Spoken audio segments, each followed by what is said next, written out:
Ah merde.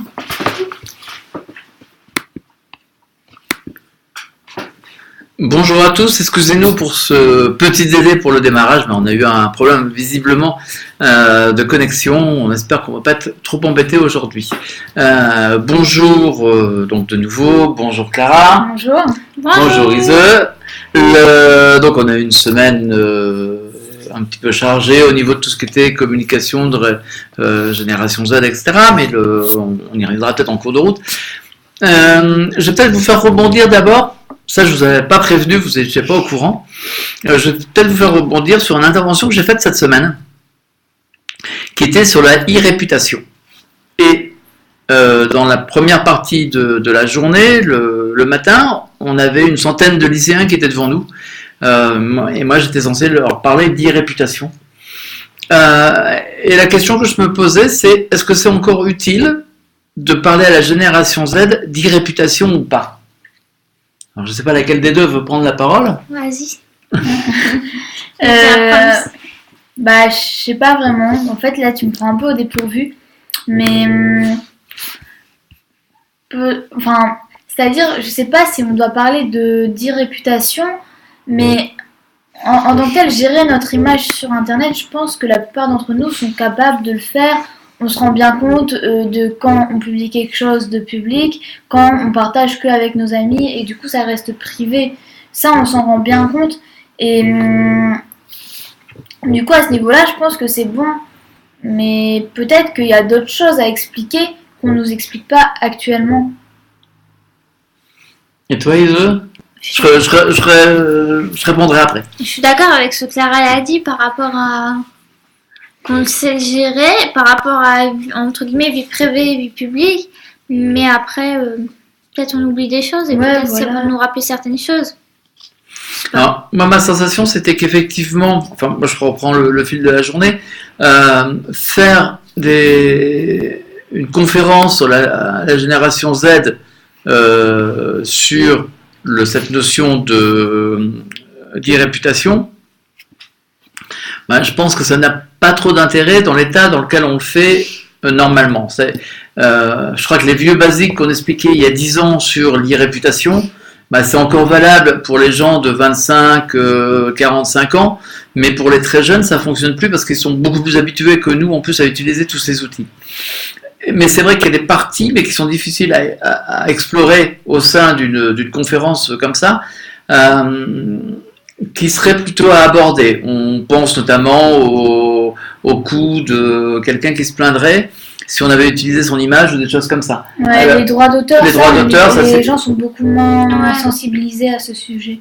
Voilà, donc il y a des choses comme ça. Moi, je vous ai remarqué aussi une chose en disant on peut faire googliser son nom, mais ne pas oublier de prendre son numéro de téléphone éventuellement.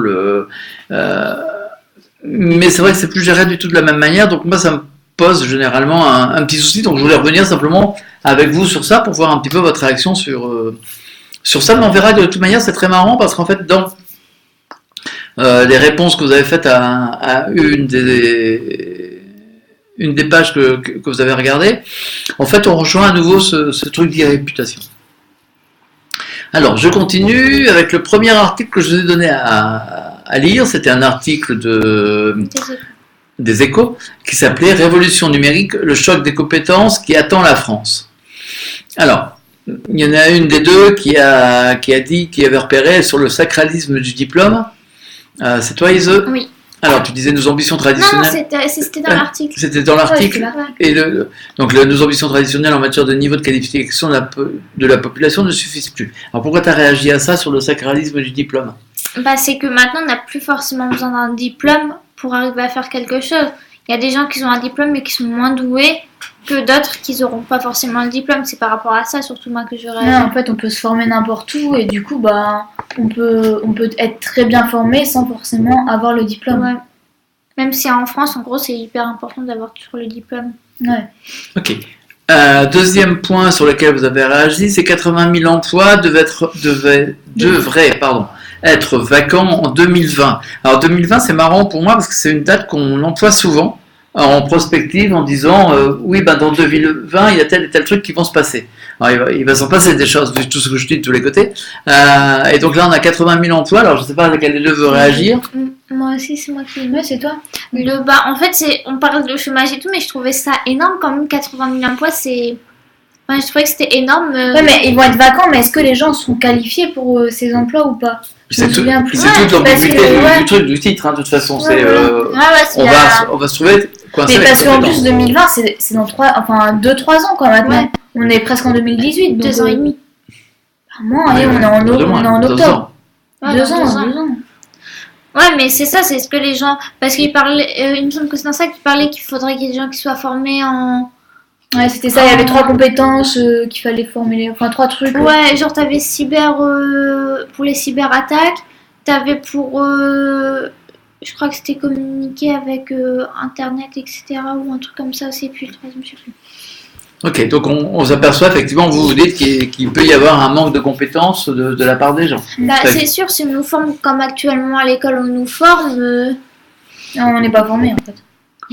Vous êtes Bah, pas- pas formé à ça en tout cas. Ouais, pas formé à ça quoi. On est formé à quelque chose, mais pas à ce qui nous attend. Mais est-ce que moi j'ai toujours eu l'impression, même quand j'entends parler des gens de la génération Z, en fait on veut vous former, mais pas à ce qui va se passer dans l'avenir, à ce qui se passe actuellement ou ce qui se passait Mais il y a de toute quelques manière, années. l'école n'a pas évolué depuis Perpète les canards.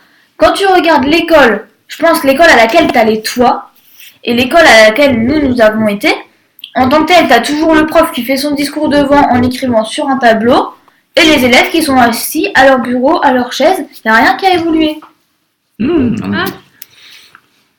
Et donc vous avez réagi enfin le dernier point sur cet article en disant bah oui, sur les compétences nouvelles, oui c'est logique, on ne peut pas effectuer les tâches comme autrefois désormais.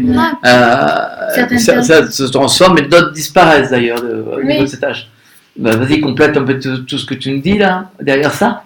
Ben, c'est-à-dire que si je dois rédiger un papier, je vais pas le rédiger de la même manière que je le faisais avant.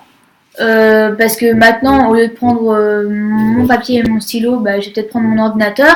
Et même dans la manière de le rédiger, si je le rédige pour internet, bah, je vais pas l'écrire de la même manière que si je l'écrivais Pour l'école. Ouais, voilà. Et après, des compétences qui disparaissent, enfin des tâches qui disparaissent, peut-être avec l'automatisation de certaines tâches où on n'a plus vraiment. Maintenant, il y a beaucoup d'usines où en fait, il n'y a plus beaucoup d'ouvriers. Il y a une personne qui supervise tous les robots Ou et alors les comme robots caisses fonctionnent automatiques. eux-mêmes. C'est Renault là à côté, je crois qu'il fait ça. Il n'y a pas Chrono. Moi, j'ai vu passer une vidéo il y a 2 jours, comme ça, avec des petites galettes qui sont des robots. En fait, c'était chez Amazon et Samsung, je crois, le 2 secondes. Non, c'est chez Alibaba, en Asie. Alibaba, c'est la plus grosse société de VPC au monde qui existe. Et il n'y a plus personne dans les entrepôts. Ce sont des robots qui viennent prendre les manipulations. Ils disaient, la petite galette en question, qui n'était pas très grande, un disque à peu près comme ça. Un disque à peu près de cette taille-là, Clara. Genre comme les aspirateurs robots. Sur cette quoi. hauteur-là. Ah, c'est pas le produit qu'ils vendent, c'est le robot. Non, c'est le robot. Ah. Le robot était capable de supporter 150 kg. Enfin, Ok. 140 kg. Et on voyait qu'il bifurquait dans tous les sens, etc. Et ça me rappelle une discussion où vous étiez présente d'ailleurs, qu'on discutait dans le cadre de la FEN. Donc c'est l'association française au niveau de la formation, des responsables de formation. Et on avait une discussion en disant oui, mais le travail est en train de changer pour plein de choses, et notamment avec l'arrivée des robots. Et quelqu'un nous disait oh, ben, j'espère que les robots vont pas arriver. Si, malheureusement ou heureusement, moi sur le site sur lequel je l'ai vu, c'est un site syndical. Donc ils regrettaient l'arrivée des robots, mais les robots arrivent et vont prendre au fur et à mesure de l'importance. Donc effectivement, on a ces évolutions qui apparaissent.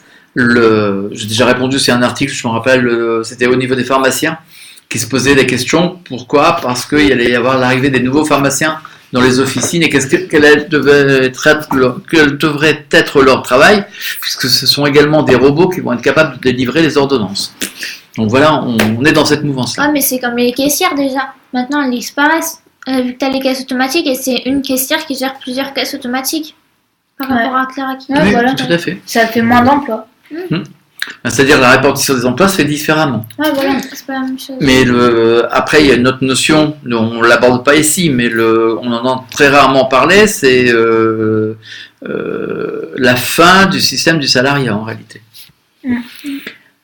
Autre lien que je vous ai donné, c'est un lien qui s'appelait Twitter, réseau social préféré de la génération Z pour parler aux marques, avec un point d'interrogation.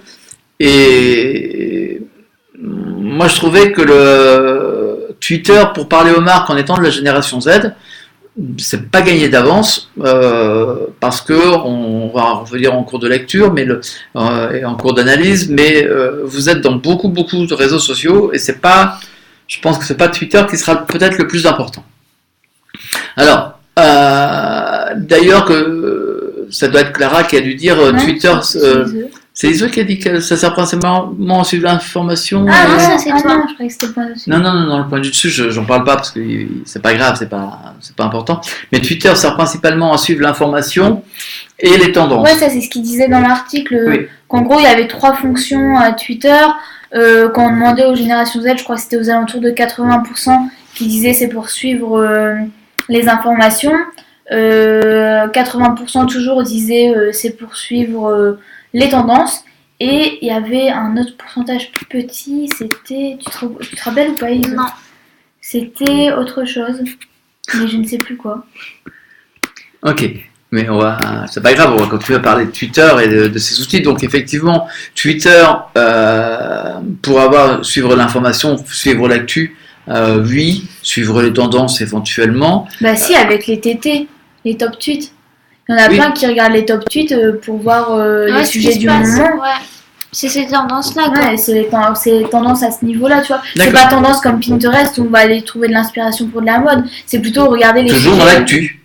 En fait, c'est Ouais. t'as les tendances de l'actualité. Ouais, voilà. Voilà, c'est ça. Et C'est genre alors, on parle de Koh-Lanta, on parle de ci, on parle de ça, il y a tel débat. je vous donne la réplique par rapport à ça parce que tu me dis on va voir. Vous êtes nombreux à aller voir De quoi ? dans Twitter. Vous êtes nombreux autour de vous, autour de tes copines à l'utiliser Twitter? Ah bah ça dépend qui en fait.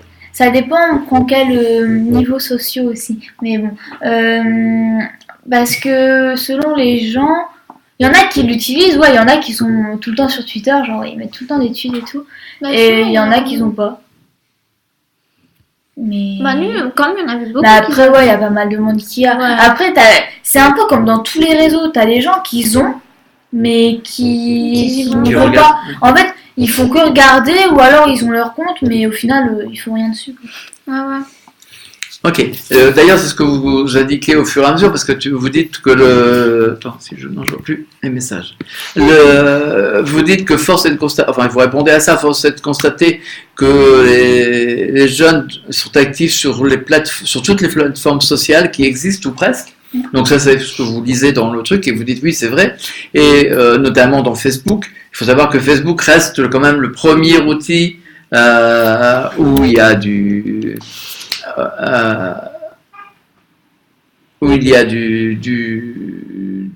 présence de gens. C'est le plus gros réseau social qui existe toujours au jour d'aujourd'hui. Et vous dites, ça doit être Iseux qui a dû dire, on est dans Facebook, par exemple, il y avait des groupes de classe qui existaient, Bah, nous, on a qui étaient toujours à dans l'université. Facebook. Hein. Et toi, à l'université, c'est toujours dans Facebook que se font les groupes de classe. Bah oui, mais Bah après, en fait, en gros, les groupes pour les classes, oui, tu les fais dans Facebook. Mais après, par exemple, avec tes potes, tu vas pas faire forcément un groupe dans Facebook. Tu vas pouvoir le faire dans Snapchat, tu vas pouvoir le faire dans WhatsApp, tu vas pouvoir... même Messenger. Ouais, après, il y en a qui ont fait des groupes dans Messenger. En fait, c'est vraiment selon l'utilisation qu'on doit en faire, qu'on va choisir l'outil, tu vois.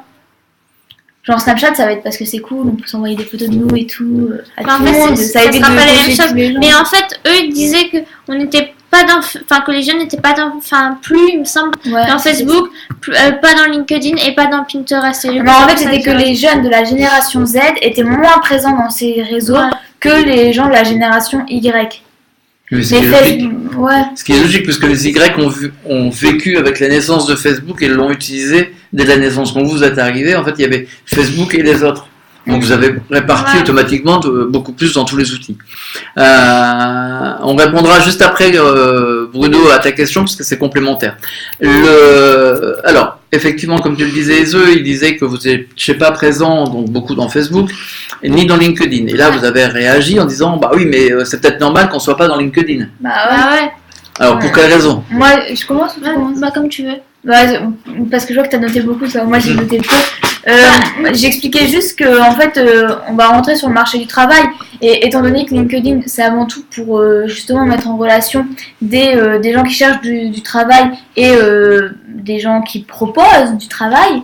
Et bien, du coup, je pense que c'est pour ça qu'on n'y est pas. Mais c'est-à-dire que moi j'ai des gens là du collège, du lycée, qui m'envoient des invitations dans LinkedIn actuellement parce que les gens commencent, vu qu'ils sont à l'université, ils doivent trouver des jobs étudiants, machin, truc chose, ils commencent à se créer un compte LinkedIn parce que c'est le truc logique. Pareil, bah moi C'est c'est ce que confirme Ouais, Lise, moi, c'est c'est-à-dire ce que que ce qu'elle je disait, elle disait, il y a de plus en plus de personnes de mon âge, donc pour rappel, Clara a 17, bientôt 18 ans, et Ise a 20 ans, et tu disais qu'il y a de plus en plus de personnes de ton âge qui s'inscrivent en ce moment en LinkedIn, tu les vois passer. Ouais. Puis ce que je disais, c'est que quand on est au collège en 6ème, ça nous sert à rien, quoi, On LinkedIn. va avoir LinkedIn en 6ème, en fait, on s'en fiche un peu. Oui, mais vous l'avez eu quand même très tôt, LinkedIn. Non, on l'a eu au lycée, je Au pense. lycée, mais c'est déjà très tôt par rapport aux gens, justement. Oui, mais nous on l'a eu à cause de toi en partie, je pense. Je sais pas, Je sais pas. vous l'avez créé comme ça aussi. Mais on l'a créé, mais on s'en occupait pas aussi Vous au en début. occupez pas. Alors que Sauf que, maintenant, enfin, tu t'en occupais pas, sauf que tu as quand même réussi à avoir, je sais pas, pour Clara, combien de personnes dans LinkedIn? Je sais pas, À peu près. plus de 2000. Mais Plus de 2000 contacts dans LinkedIn. Donc c'est déjà une présence qui est importante. Je sais pas combien de toi tu as de personnes. je sais pas. Moi, je sais pas, C'est vrai qu'on fait pas. Alors, on le fait pas exprès, rien du tout, mais c'est vrai qu'on focalise pas nous sur le nombre d'abonnés, sur le nombre de personnes, etc. qu'on a. Bruno nous posait donc une question. Est-ce que les réseaux sociaux, puisqu'on est dans les réseaux sociaux, favorisent-ils la collaboration et la communication? Alors, on va prendre les deux segments. La communication, ça favorise la communication entre vous ou pas? Bah ouais, parce que tu peux voir certaines choses que tu fais que t'aurais pas forcément dit à tes amis ou quoi, et en fait, ils le voient à travers les réseaux sociaux, et du coup, tu peux en rediscuter, du coup, ça peut favoriser la communication à ce niveau-là, par exemple. Même moi je trouve que sur certains aspects ça favorise totalement la communication parce que bah c'est plus simple quoi, enfin ça facilite la communication, ça oui. Après je pense que je rejoins Ise quoi. Ok. Et alors le deuxième pendant, c'est est-ce que on peut faire de la collaboration avec les réseaux sociaux? Alors moi je l'ai utilisé en collaboration il y a très longtemps, au début de Facebook par exemple, mais ou alors avec mes cours avec Twitter que je faisais à une époque. Et pour vous, votre ressenti par rapport à ça, est-ce que vous arrivez à collaborer au travers de ces outils ou pas? Ouais. Oui, mais encore. Bah, tu peux t'envoyer des messages. Non mais en fait tu vois, je vais dire, par exemple si t'as un projet de groupe, Ouais. franchement moi j'ai du mal à bosser sur le projet que par internet. De temps en temps j'aime bien voir les gens en vrai pour faire le point et il y a des trucs c'est plus simple à expliquer quand tu les as vraiment en face de toi. Enfin je sais pas si tu vois ce que je veux dire. Mais après, en tant que tel, il y a beaucoup de choses que si je les fais avec un Skype, Ouais, voilà, qui permettent c'est de ça. discuter, ou qu'on fait un Google Doc collaboratif qui permettent de... Voilà, enfin... Je repense à ça au niveau de la collaboration. Alors, c'était pas une collaboration professionnelle, mais vous avez quand même organisé un anniversaire virtuel, tout un ensemble de personnes. Ouais.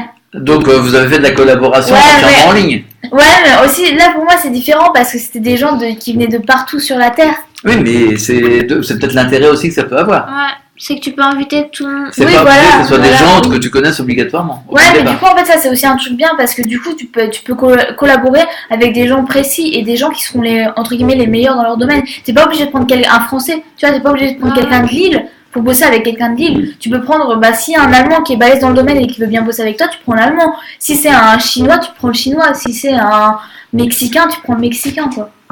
Ok. Alors, Bruno nous a rajouté une question. Est-ce que la génération Z a parlé ou parle, je pense, avec des personnes sur Facebook ou Snapchat? Alors, je vais répondre oui. Ise, Clara et les autres générations Z parlent. Par contre, elles vont pas répondre à tout. C'est peut-être en réaction parce que vous n'avez pas répondu à ces messages. Et également, elles ne répondent déjà pas à tout, ça c'est le premier point. Le deuxième point, c'est que c'est selon le nombre de messages, c'est-à-dire que Bruno a envoyé beaucoup de messages, Et donc, quelque part, ça les a embêtés en disant, non, ils nous en envoient trop, donc on répond pas. Je pense qu'il y a ces effets-là qui doivent jouer, mais sinon, oui, ils parlent et ils peuvent liker avec des amis dans la real life. Oui, je pense que vous aimez les gens qui sont autour de vous. Allez, on va enchaîner sur les autres points. Alors, je vais sauter un article pour l'instant parce que le temps avance et je sais qu'il y a un article qui vous a fait bondir dans tous les sens. Alors c'est l'ICIEC, donc une école de commerce qui a donné la parole à quelqu'un qui a écrit un bouquin d'ailleurs sur la génération Z et le marketing et qui ses paroles d'expert dépassaient les stéréotypes de la génération Z. Moi je trouvais que justement c'était beaucoup de stéréotypes qui nous étaient donnés et donc c'est une vidéo, je la mettrai en ligne pour vous l'écouter. Mais vous avez réagi sur beaucoup de choses. Alors, c'est pour ça que je te passe en avant. Alors, le premier point va être un peu moins parce qu'il y a d'autres choses encore à parler. Que c'est vrai pour l'oral et l'image, mais avec pas de long texte. Donc ça, vous êtes d'accord, pas de vous parler à l'oral, de l'image, mais les longs textes, ça, vous en voulez plus. Alors, je rigole parce que moi j'ai des vraies annotations qui ne seront pas dites, mais qui peuvent être un peu virulentes. Dépendance au smartphone. Je vous écoute. Allez Clara, vas-y, lâche-toi. Non, mais elle parle de dépendance au smartphone. Elle dit que les jeunes de la génération Z, on est accro à nos smartphones et que, en gros, on n'est pas capable de vivre une heure sans mettre nos téléphones de côté. Mais je trouve que c'est aberrant parce qu'en fait, moi, et je suis pas la seule, parce que sinon on va dire oui mais c'est toi, t'es un cas particulier.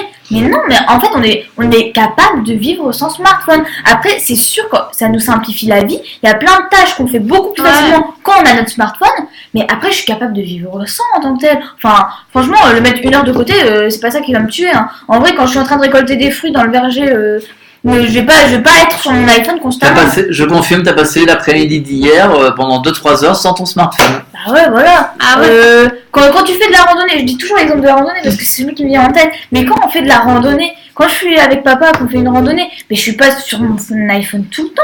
Enfin, je sais pas, tu marches, tu vas pas être sur ton portable en même temps. Mais c'est la même chose, elle disait par rapport, quand il n'y avait pas de réseau internet, genre, je sais plus, elle disait un terme scientifique là. Ouais, c'est celui-là que je te disais tout à l'heure. Qu'elle était voir. Ah, c'est celui-là que tu as été voir sur internet. Ouais. Moi, je vais dire votre culture, voilà, c'est bon. Non, en fait, j'ai trouvé ça un peu. Du coup, je sais plus ce que je disais quoi. Tu parlais des oui, quand il n'y avait pas de réseau internet et tout. Ah ouais, de Wi-Fi. Ouais, de Wi-Fi ou de 3G ou de 4G ou quoi que ce soit. Qu'on était, en gros, limite, on allait faire une crise cardiaque, quoi. Mais après. On était à l'agonie. Mais après, c'est sûr que si dans l'île, du jour au lendemain, il n'y a plus de Wi-Fi, il n'y a plus de 4G, ça va m'énerver. Parce que normalement, l'île, il y a toujours ça. Mais quand je vais à la campagne, j'en ai conscience. Bah ouais, voilà, tu sais que t'auras du GPRS ou rien du tout, alors tu sais que c'est ton truc. En plus, elle dit qu'elle a fait un sondage, donc parce qu'elle fait des sondages, donc elle fait un sondage où elle pose des questions à des jeunes de la génération Z, mais c'est tout ce qu'elle dit, en fait, elle explique pas plus à propos de son sondage. Elle a dit que dans son étude, 78% des jeunes de la génération Z le disaient eux-mêmes qu'ils étaient accros à leur portable. Ouais, mais ça veut dire quoi être accro aussi? C'est ça. C'est tu peux pas dire. Parce que c'est sûr, t'as besoin de ton portable pour faire plein de trucs, mais si on te donnait ou si on te disait tu t'en sers pas et que tu peux contourner par d'autres façons ou quoi, il y a plein de gens. Par exemple, je pense que j'ai une amie qui a une maison de vacances quoi, où il n'y a pas de wifi ni rien chez elle, parce que sinon ça saoule ses parents de payer une wifi pour ça. Il n'y a pas non plus de 4G, mais elle a quand même été faire des vacances avec des amis à elle, ils s'en retrouvent à plusieurs là-bas, etc. Donc c'est complètement, je suis pas d'accord de dire que on est accro à nos portables et tout, et c'est pas pour autant que. Mais je crois que c'est la notion d'accro. Mais qu'est-ce que c'est pour moi, c'est vraiment justement un des stéréotypes qu'on vous met en disant ils sont accros sur leur portable, ils sont 24 sur leur portable, et d'ailleurs ça se revoit après parce qu'on voit, tu soulignes, tu vois qu'il y en a qui dorment avec un portable sous l'oreiller. Mais, Alors, il faut savoir aussi qu'il y a des mais applications. ouais, c'est ça. Il y a des applications des qui applications demandent à qui mettre le portable sur l'oreiller. Ouais, On pour en connaît à la surveiller maison son qui l'ont utilisé. Bah Il ouais. faut savoir pour surveiller son pour sommeil. voir ton sommeil. Est-ce que c'est bien, est-ce que c'est mal, je sais pas, mais voilà, c'est. Bah ouais, c'est ça aussi, tu peux pas. Et je pense que des adultes le font également. Ouais, non, mais par exemple, ça, je trouve ça un peu bizarre de. C'est vraiment stéréotype. Ils disent, en gros, c'est casser les stéréotypes et ils les renfoncent. Allez, on va essayer d'avancer Est-ce quand même. que je Oui, sais vas-y. En fait, mais d'après moi, on est peut-être accro à nos portables, machin, ce que vous voulez, mais en tant que tel, si on a une bonne activité, qu'on est absorbé dans notre activité, et ben on est capable de décrocher de nos portables, genre pendant même une journée si vous voulez. Si l'activité elle est vraiment géniale, mais une semaine. Mais vraiment, c'est juste il nous faut une bonne activité. Ou Si un on nous truc fait un truc nul. Tu le disais tout à l'heure en préparant l'émission, en discutant un peu avant, c'est exactement la même chose que dans les cours. C'est-à-dire Ouais. que les profs, on a tendance à aller sur nos portables parce que leurs cours sont pas intéressants. Bah, ils n'arrivent pas à les rendre vivants. Mais un prof qui fait un cours vivant, franchement, je vais pas sur mon portable. Hein. Sauf peut-être pour regarder l'heure et encore. Parce que maintenant j'ai mon ordinateur, du coup je peux la regarder sur mon ordinateur. Alors, deuxième point, on va reprendre le deuxième point en se disant si l'entreprise, si l'entreprise c'est pas comme à la maison au niveau technologique, bah ça va nous choquer. Bah, Ça c'est un discours ouais. qu'on trouve souvent hein, en disant les jeunes s'attendent à avoir la même qualité d'équipement, de connexion, de matériel, etc. que s'ils étaient chez eux. Et donc, toi, tu as rajouté qu'on l'avait déjà évoqué dans des précédentes émissions et que pour toi, c'est tout à fait normal que l'entreprise soit hyper équipée à ce moment-là. Le mail, on ne s'en sert plus. Donc ça, c'est vrai que c'est pour le petit gag, par exemple, la semaine dernière, j'ai pour habitude de recevoir les mails des filles et de surveiller de temps en temps les mails. Alors, pas pour surveiller leur activité, ça j'en ai rien à faire, mais parce que je sais que justement elles ne regardent plus leurs mails ou qu'elles les lisent en diagonale sans faire attention. Et il y avait un mail très important comme ça qu'on s'est aperçu, donc il y en a une des deux, devinez laquelle au sourire, qui a dû réagir dans l'urgence parce qu'il y avait un petit problème à cause de ça. Donc ne leur mettez pas de mail, hein, parce que là c'était une université qui écrivait, mais bon. Et par contre, tu réagis sur les messageries instantanées, parce qu'en fait elle explique que bah voilà, dans la génération Z, en gros on va utiliser des messageries instantanées à la place des mails. Du coup Messenger, ouais pas de problème, Messenger j'utilise quoi souvent, Slack et Telegram. Et franchement j'ai un petit bug sur ça parce que en fait on les utilise pas ces deux derniers. Et ce qui m'a d'autant plus choqué, c'est qu'elle ne cite ni WhatsApp ni Snapchat. Parce que Snapchat, il y a un système de messagerie instantanée qu'on utilise quand même pas mal. Et après, on discute toujours par SMS et par e-message avec les gens qui ont des iPhones. SMS, c'est parce que par exemple en France, les SMS ça coûte rien, alors que par exemple en Allemagne, on sait que ça coûte cher. Du coup, c'est WhatsApp. Parce que c'est grave. Mais en vrai, moi ça m'a choqué qu'elle ait pas cité WhatsApp ni Snapchat. Oui, mais après, moi je retombe sur une autre problématique qui est qu'on rajoute au Slack. Slack, il n'y a pas grand monde qui l'utilise. En réalité, il y en a beaucoup qui sont détracteurs de Slack en disant bah, c'est pas si génial que ça. Et Telegram, quand tu étais en Allemagne, il y en a qui juraient que par Telegram. Parce que c'était soi-disant hyper sécurisé. Ça pensait que tous les gens de Daesh utilisent Telegram. Parce que justement, c'est pas. Donc voilà, il y a à apprendre et à laisser, et c'est pas pour autant que vous l'utilisez à votre niveau. Alors, moi j'ai rigolé, c'est là qu'on tombe justement sur la notion d'irréputation de tout à l'heure. Il faut faire attention aux dérives de ces applications, blablabla. Donc ça, c'est blablabla, c'est Clara en général. Alors le blablabla, c'est quoi?